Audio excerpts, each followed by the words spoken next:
Okay bro, ito naman. Baka sabihin nila na masyado tayong may favoritism. Puro banat bay lang pinag-usapan natin kanina. Tsaka of course yung mga usual suspects dyan and all. Now, ako naman, I mean, one of the reasons na I appreciated our collaboration, Mark Gamboa, is because it allows me to differentiate. Kasi ang problema is the usual dilawan rhetoric is, lahat yan, mga DDS, kaya na wag mo kausapin, ganun. Pero ako naman, I've dealt with Sasot, I've dealt with Banat Bay, I've dealt with TP, of course, in different capacity back in the day. So I know them quite personally, you know, from different. I mean, again, of course, marami tayong disagreement, Banat Bay among others, but medyo gets ko na, you know, they may come from similar, you know, political persuasions, pero iba silang tao, no? There's a lot of diversity to where they come from. But yun nga aminin natin, tama ka, from 2016 to 2021, I would say, sobrang lopsided yung social media, di ba? Kasi Yeah. halos lahat ng ayaw kay Digong ay nasa mainstream media, katulad ko, di ba? Mainstream media. Twitter. Exactly, Twitter. Pero parang yun nga parang Twitter sobrang imbalance, di ba? There's not even a competition there. Actually, sa Twitter, ang kaaway ko yung mga ibang bansa na mga ibang issues na kisaw-saw sa may, alam mo naman ako, geopolitics, ganun. So mga kaaway ko doon, mga pro-China, pro-Russia, yung mga ganyan, pro-Trump, yung mga ganyan. So wala na akong pake sa domestic. Pero pagdating sa YouTube, lakas-lakas ni Banat Pai. Doon sa Facebook, si Mocha Oson, of course, was the first big one there. And then Sasot came, Tingin Pinoy came. But it looks like, bro, since 2021, medyo the field is balancing. No, I mean, so I think the most prominent person who went from mainstream media all the way to social media, not named Richard Heydarian. No, it's Christian Esquera. Diba? Christian Esquera, kudos to him. I think he has made a very good transition. Yeah, doing really well. YouTube. Facebook quite okay, Twitter quite okay. And then of course, meron ka pa rin yung rise ng mga maraming pink sa TikTok na million followers, etc. Can you tell us a little bit about that? You go in Yeah, for it. pero before Christian Esguerra, actually yun nga yung ano Sorry, I've been saying mali this pala ako. mula nung nag-start tayo, Sorry, na mali there pala ako. is a market for pink content. Kung ako nag-pink from the start, sabihin natin naging pink vlogger ako from the start, siguro mas malaki kinikita ko. Kasi malaki yung base ng mga nanonood, mas may capacity sila to watch, Yeah, 'di ba? Watch videos online. stars and So all that. malaki. So at that time, nung nagsisimula tayo, hindi ko magets bakit wala masyadong mga pink or yellow na vloggers when there's a lot of money to be made. 'Di ba? Syempre siguro natatakot sila, safety nila. Pero before Christian Esguerra, ang gusto ko lang ding sabihin na nag-pave the way for this, na yung resurgence ng mga pink na vloggers, not named Haydarian at Christian Esguerra, ay si the late Percy Lapid. Oh yeah, of course, He really opened. bro, of course, bro. Yeah. I'm so sorry. Yeah, you're Yun, right. oh. Yeah. Kasi Ibang klase. Percy kasi parang traditional kasi siya So, di Oo, ba? I'm not sure if he even understood yung level ng influence niya. Yeah, you're Kasi iba right. pag nasa radyo ka Di ba parang small town, small ano. Pero pag yung video mo nilagay mo sa online, buong Pilipinas na, you're going to ruffle a lot of feather. Maraming magagalit talaga sa'yo kapag nagba-viral ka sa online. So Percy Lapid opened the way. After nung kanyang assassination, his demise, many of his followers nag-jump to lesser known vloggers na umangat. So example niya sila Batang Maynila Toit, sila Dem Josh. So mga smaller na vloggers, and another one that's doing really well right now na pwede nating i-interview din in the future, si Vlogcaster Arman Din. Ayan. So Arman pala, sorry, sabi ko Armin. Yeah, Arman, yeah. So Arman Din Nokum. Kasama ko siya nung campaign. Tapos ayun, he was just starting noon. Pero ngayon, he's really blossoming na. And I'm watching yung kanyang video sa sa YouTube. Ang tatapang, exposés, and talagang mga sensitive topics na maski na ako hindi ko ginagalaw. Si Banat Bay lang yata pumapatol sa mga ganun. Parang yun yung di ba? Si Banat Bay, sila Percy, ito yung mga big YouTubers na parang Sila yung mga talagang walang different persuasions. Si Vlogcaster now, I'm not sure if na-check mo yung kanyang YouTube lately. Lumalabas siya sa analytics ko, bro. Kasi similar yung mga audience similar yung nanonood, di ba? Ang tatapang ng mga expose ni Vlogcaster, which is good din naman kasi you need that in a democracy, di ba? You need people exposing yung mga ano. Pero syempre, I worry din sa safety niya. Pero yung mga ganon, si Christian Esguerra, siya yung more polished type eh. Galing sa mainstream kasi. Kaya, di ba, ang ganda ng presentation, parang nanonood ka lang Malinis. ng ANC, malinis. 'Di ba? Pero on different level naman, si Vlogcaster iba naman yung style niya, more on expose, Pero hard-hitting isko rin expose. siya, di ba? Arman is also isko, di ba? Yes, he was Isko siya. So isko siya, nung banat election. pa ikaw, lahat kayo isko, di ba? Yes, after election, he went full opposition. Talagang anti-Marcos, anti-Duterte Right, nung right. after the elections. Basta full opposition. Hindi naman exactly anti-Marcos, basta full opposition nung after the elections. And ayun si Batang Maynila Torits, ayun, yung viewers na ay from the Lenny audience. And I got to say lang, ang laki pa ng now is a really good time to enter vlogging for the pink audience. Kasi Yeah. the audience is big. Yung mga vloggers konti, hindi kasing dami nung sa Uniteam. Pero the demand is still there. Malaki Oo. yung demand for pink content. Ano na ba ginagawa ni Lenny? Ano na ba ginagawa Yeah. ni Bang? Ni ano? So, Right. yun ang masasabi ko for the opposition. Kasi ang laki ng opportunity. Ang laki Tsaka ng bro, tanong opportunity ko lang, talaga di to. ba parang less toxic na rin ng YouTube ngayon? Kasi actually Twitter toxic pa rin, to be honest. Actually, ang funny is yung mga nag-a-attack sa akin sa Twitter, usually mga dilawan pa nga, di ba? Dami galit din sa akin kasi kine-question ko yung ginagawa ng opposition, kine-question ko yung mga kanilang kakulangan. So actually yung pinakakaaway ko doon, hindi yung mga DDS and all, kasi malakas yung mga dilawan doon eh. Silang inaaway ko sa Twitter and Sila all, usually, di nag-aaway. ba? Kayo Oo, nag-aaway. kitang-kita mo yan, di ba?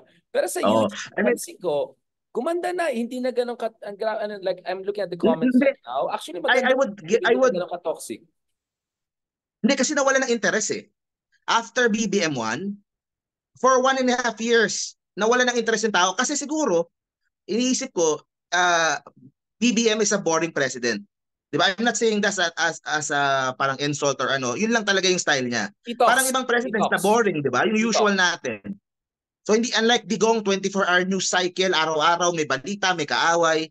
Si BBM boring. So yung mga tao naghahanap ng ibang away. So napunta sila sa Itbulaga, napunta sila sa so ibang away yung pinapanood nila. So I think ganun eh. But it will intensify uli kapag yung nangyari yung pinag-usapan natin the previous episode, 'di ba? Pero yun nga, kung yung sa mga pinks, if you're open to vlogging na ganun, tapos naniniwala ka doon sa mga pinaglalaban nila Lenny, nila Risa, or baka kailangan din Richard ng mga Risa vloggers. Kasi sa ngayon wala, 'di ba? Oo nga, That pati would nga be si a Rita good. rin, hindi siya ganun ka-active. I mean, she has a page right now. I've been checking it out. But Mm. you're right eh. So can you go ahead and give advice the same way na you convinced me to be more Yeah. active in social media, bro? Thank you so much. By the way, that's one reason na mahal kita, bro. Kasi I'll be honest, ako naman, hindi ko naman concern yung mababash ako. Sanay na ako mabash, diba? For me, it was like, is it worth my time? Hindi pa parang stressful yan, ganun. Parang ikaw nag-explain, madali lang yan, ganito, ganyan. Tsaka it's worth the effort, it can be sustainable, etc. So can you give an advice dun sa mga followers natin na baka interesado na sumali? Hindi kasing galing ni Banat Pai magbanat, maybe hindi kasing galing ni Mark Gamboa mag-follow ng Itbulaga developments. But they have something or thing or two to share. And also to make sure yung YouTube and social media may diverse yung content. Hindi kasi sa akin, if you truly believe do sa if you're really passionate. I saw that naman last elections from the Pink movement eh. Kung gaano ka passionate yung mga taong nandun.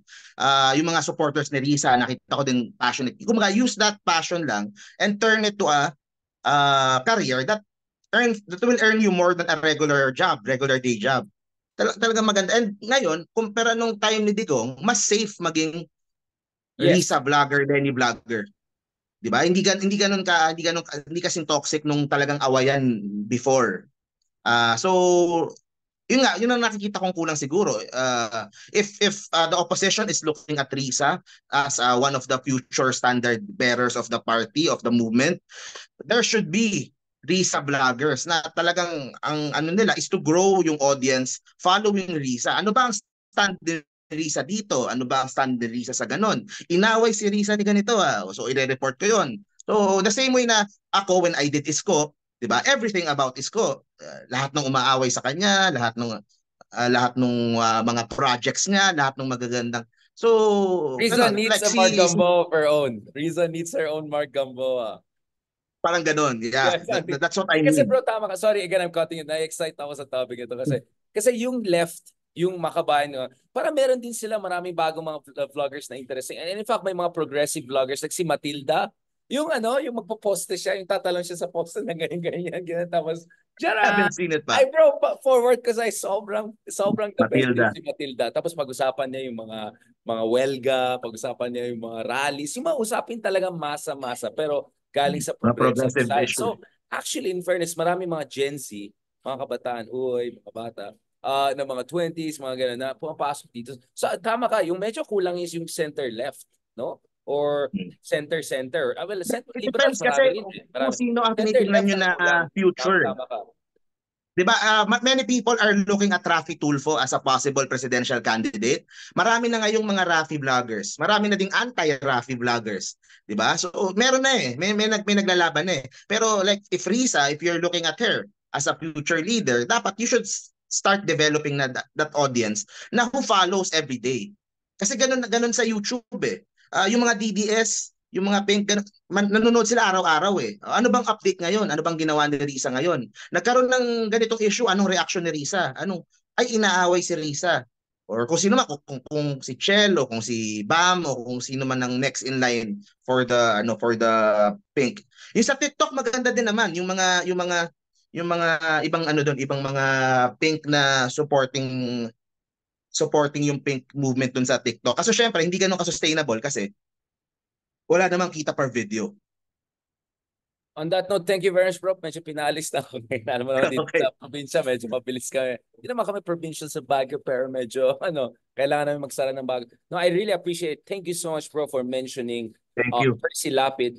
Percy Lapid being really the pioneer here. And you're right, yung base na na-build ni Percy Lapid, yun yung nagsusustain ng mga ibang rising bloggers na progressive at may mga panindigan sa buhay, etc. So I really appreciate it. I really appreciate also our collaboration.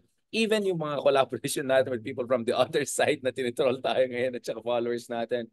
But I also wish the best, bro, doon sa case mo sa Facebook. Ito-troll natin ang Facebook sa Monday. Thank you. Onwards, Thank you. Sabat day na bukas, so I have to get out of the, alam mo naman, Yeah. social media. But don't worry, paglaban natin bro. You didn't deserve what happened to you. But surely this should be a basis for us to complain para ayos-ayosin na nila. But alam mo naman ikaw, bro, winner ka pa rin. Ang dami mo na akong views sa mga Itbulaga and all. Mukhang tapos na yata yung chapter na yan. No? Maghanap ka ng bago Tapos na din eh. Tapos na din yung issue eh. Panalo na eh. So, Panalo na.